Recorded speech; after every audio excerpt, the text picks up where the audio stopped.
Spax have just released their RSX3 coilover kit, which on first glance looks like a direct competitor to the KWV3 coilover kits. So in this video I'm going to go through the spec sheets of both of these coilovers. I'm going to score each coilover for different categories. I'm going to see which one comes out on top. Before I get into it, I just want to do a quick word about Spax and double adjustable dampers. This is not the first damper that Spax make which is double adjustable, i.e. independent bump and rebound adjustment. They've been making their track Spax for, I don't know, 20 years or more. The difference with the RSX3 is they've put it into a kit which you can order off the shelf instead of what before was a custom suspension component. The RSX3 coilover kits are just a more accessible way to get into the Spax independent bump and rebound adjustment dampers. So this is the scoring for the two kits. For reputation, obviously KW and their V3 is probably one of the most respected brands and models in the performance automotive industry.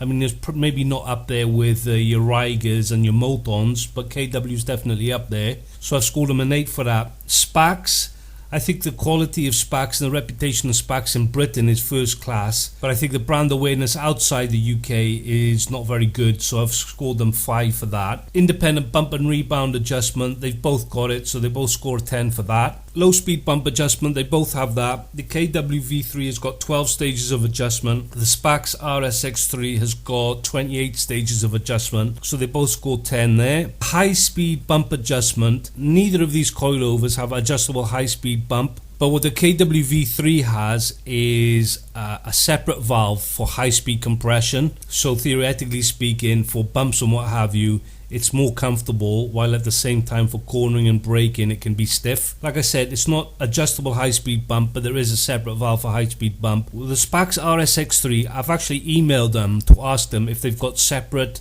valving for high speed bump, and the reply that they gave me did not answer the question, so I'm going to say that they don't have it. RSX3 scores 0 for that, the V3 5. Rebound adjustment, they both have it. KW say the rebound adjustment on the V3 is infinitely adjustable. I'm not exactly sure what that means. If it's an adjuster with no clicks on it, I'm not sure how you're supposed to know where you are in the adjustment. I'll give them the benefit of the doubt. The Spax RSX3 has got the same as the bump adjustment. It's 28 stages of rebound adjustment. On the height adjustment, they both use the same method. They have adjustable spring seats, so they both score 10 for that. And also the adjustment, the amount of adjustment in height appears to be the same between the two kits, at least for the application I've looked at, which is the Octavia Mark 1.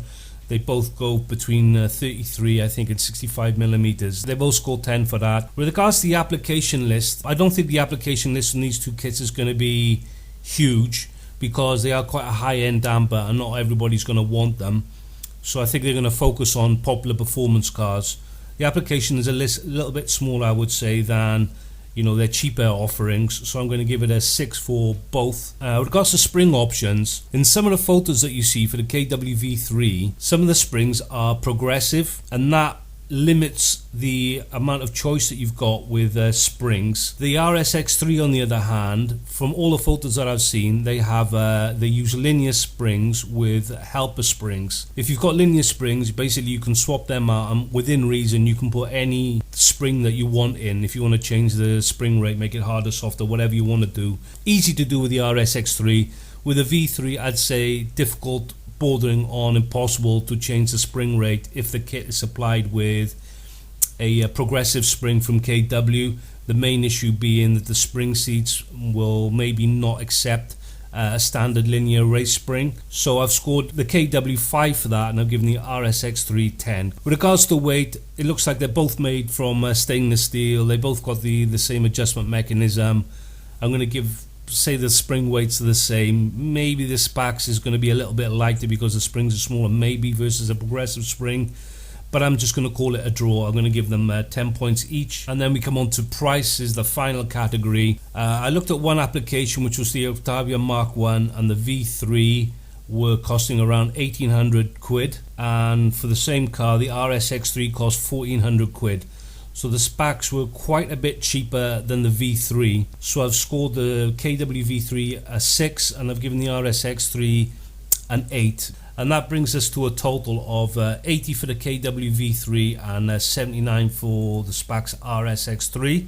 So it's close, but the KWV3, even though they're more expensive, they do score higher, and I would say they're probably the one to go for. I just want to say a bit more about that email that I sent Spax, asking if their dampers had a separate valving for high-speed bump. Like I said, they didn't answer the question. They just said something else about it's based on an RSX coil, blah blah blah. It wasn't. They didn't answer the specific question. So that is why I've marked them down. They didn't give an answer. I'm going to assume they didn't. They may do, but that's their problem, in my opinion, for not giving a good answer to my email, for not answering the question on my email.